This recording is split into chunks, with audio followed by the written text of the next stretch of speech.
angele ngo-April umshumayeli uNdlovulo ezweni lase-Maritzburg khonza ngaphansi kwenkosi yakwaZulu. Amen. Ngenyanga u-April bekuvalwa 14. Uma kuvalwa lo-14 ke wawuvalwa kuzoba isabatha ngakusasa. Futhi-ke umali wasekhaya makuthi uya 14 umuntu ongaphathekile kahle khuluma indaba kaShembe nobukhulu bakulo muzi. Amen. Uthi-ke angiyi enkonzweni yasekuseni ngoba ngibanjwe amakhaza kade nge-14. Uthi-ke uma ilala uphelanga u-13 minutes bemkhulu. Uthi wezwa uma wakho usadlule emhlabeni omkhulukazi wambiza ngegama lokuzalwa. Wathi phuthuma namhlanje siyakhunjulwa emzini omkhulu eKalebhefuni. Uthi ngathi ngiyeza umali okhuluma kodwa uma akasekho emhlabeni. Uthi ngaphaphama ngavuka.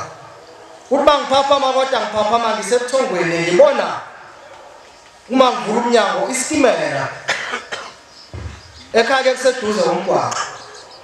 Uthi mangisibona lesi sitimela ngiyakusona uma umile kulesitimela uthi mntana mphuthuma.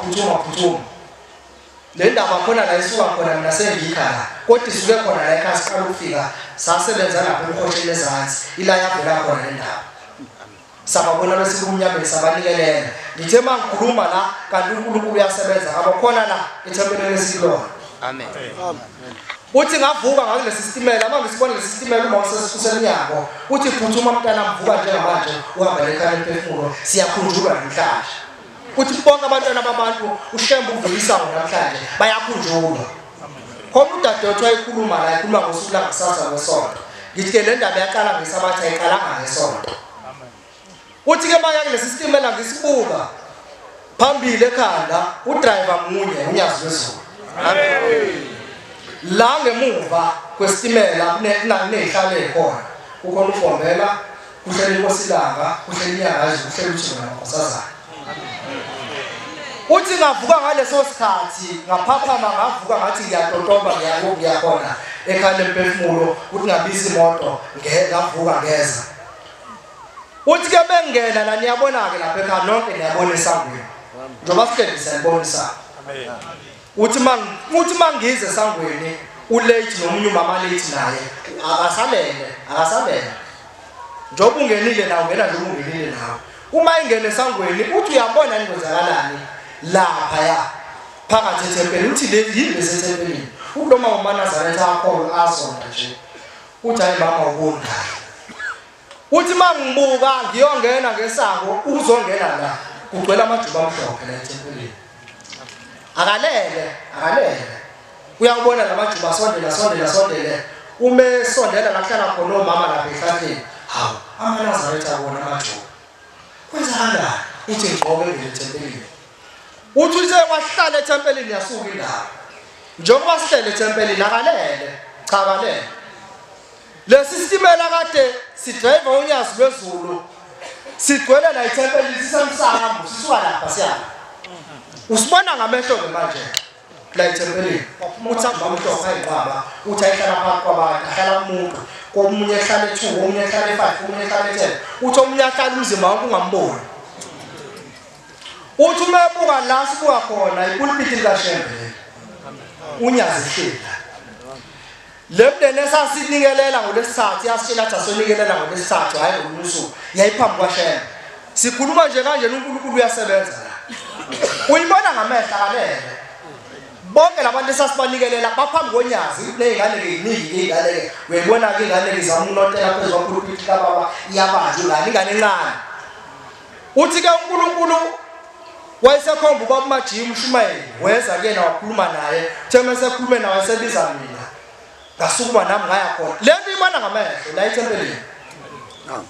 Uthi ke kuthe bebeqeda laba bantu abemndeni ethe bebekhuluma noShembe unyazi wezulu bethetha amacala base bedlula kuye bathi siyabonga nganyami siyabonga usibongele umkhwenyana.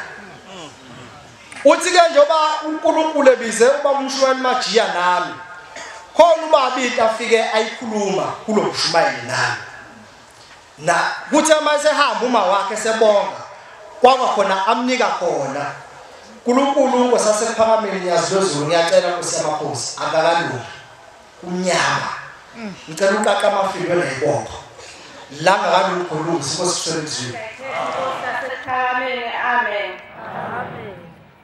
Igama lami ngusithabile ngisuka eSiyanda ka-A. Njengoba ngilana ngithunyiwe kahle kahle. Ngike ngaba nenkinga yokuthi ngafikelwa yisalukwazi. Sasho ukuthi siqhamuke esayidini lasesayidini laba. Ngase ngiba nesibonakaliso-ke ey'nsukwini nje ey'dlule. Ngithunywa okahle kahle bengiyiswa phansi komhlaba, phansi kolwandle. Ngithe mangifika phansi kolwandle ngakhonjiswa indawo. Kwathi uyabona njengoba singaphansi kolwandle. Sinenkinga kanje. Sicela usiyele kaShembe uyobika inkinga esibhekene nayo. Siyazi ukuthi bona abantu abangasisiza le esibhekene nayo. Hayi ngithule ngilalele ngaqale ngabuza ukuthi kahle kahle abantu baphila kanjani phansi kolwandle. Hayi kwashiwo ukuthi laba abantu ababekwa uNkulunkulu ngesikhathi sasekuqaleni ngesikhathi sakudala endulo. Manje kunabantu abangene ngorong phansi kolwandle abangena ngezikhathi zezikhukhula. Manje laba bantu bayabaphazamisa endaweni yabo emzini wabo. Bayakhala abanye bayiqhanguqhangu abahloniphi base bacela ukuthi behlanjululwe labantu behlanjululwe abantu bakaShembe abashumayeli. Nakhona behambe beyolala kubo kwenkosi before behambe beyolwandle. Kwaphinde futhi kwavela ukuthi bayacela bandla sebefikile. Bacelile uNkulunkulu ukuthi abadedele beze la emhlabeni ngenxa yentsha. Thiwa intsha ayiphethe neze kahle. Ngakho bacela ukuthi uma ubona ingane yakho ngathi mhlawumbe ifuna ukuba yisangoma noma isikhuluma into ongayizwa ukhanyise ikhandlela elimhlophe. Ungathathi ingane uyoyithwasisa noma uyiseza ngomeni ngoba bazele bona lokho la. Bayakhala abantu abangasesikhongi ngezenzo zethu. Kodwa engingakusho nje ukuthi ngiyacela ukuthi ngingabakhona. Ngiyabonga. Ngiphuma phansi kwenkosi yakho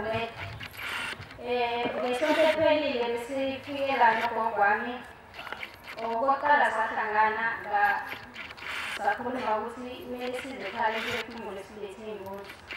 Sahlangana-ke sase ngiyasho ukuthi cause basho ukuthi abanawo amandla ukuthi senze izinto ezenzawana ekhaya.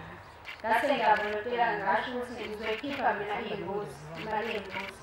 Ngayikhipha-ke sahlangana ubhuti wami omdala wayishisa impepho ekhaya.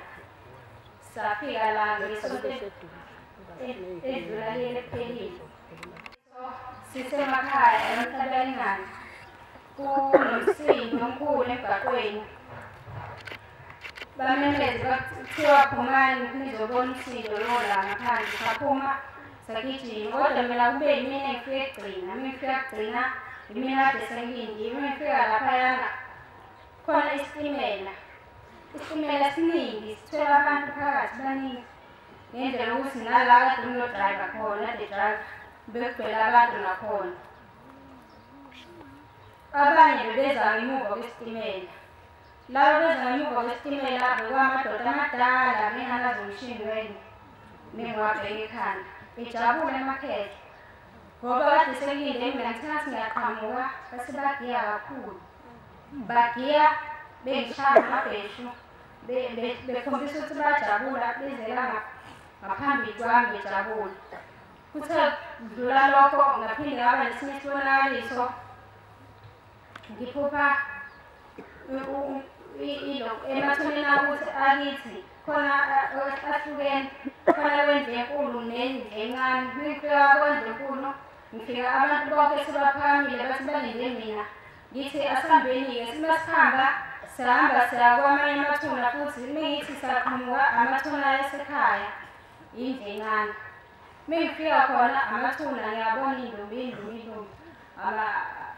kuqhamuka kulokho kuphakama abantu kulamathuna kumele baphakama ngithi mina hawu kwenzakalani abantu bavuka emathuneni ngiphendule ikhehla lithe la yebo mntanami siyavuka siqoqa unyazi bezulu ngithe mesihamba lapho sahamba kwesinye isibonakaliso futhi esivelile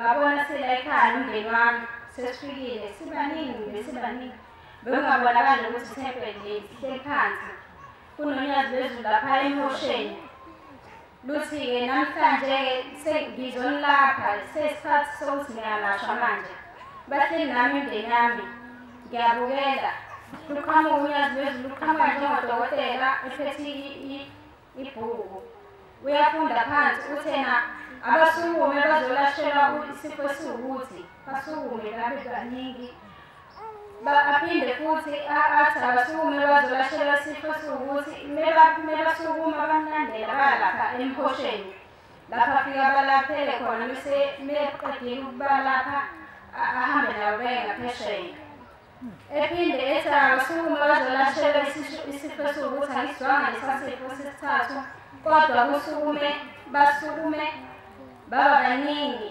bephethe iy'khwama basukuma bahambe bayolashwa ngithe ngathi sebaqeda lapho elinye ikhehla langidonsa lathi uzohlala phansi langidonsa ngidluzula lathi hlala phansi la ungasukumi la ngithi mina ngibe nokuyibuza ukuthi ngihleleleni manje la phansi ngoba sebaqedile ukulashwa wasekhuluma okade sihleli naye eceleni uthena la ohlaliswa khona sewuzolinda izinto zakho ezinhle uzozipha abazali bakho ngalokhu obenzele khona ngithe mengihleli kwaqathaka ukhiya imoto entsha wayiveza ngale kade ngale komhosha mengithi ngiyajaha ngithatha lokhiya ngiyajaha sengijahe ukuya kuleya moto leya ngiyayithanda leya moto yi-Ford yi-Ranger ngiyayithanda kakhulu ngithe ngathi ngiyathatha ukhiya sengijahe kuleya moto wangidonsa umuntu athi hlala phansi kuyalindwa lekhaya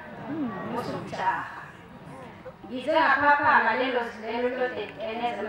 emadlebeni ukuthi hlala phansi akujahwa ngiyabonga ukuthi kusesengizwile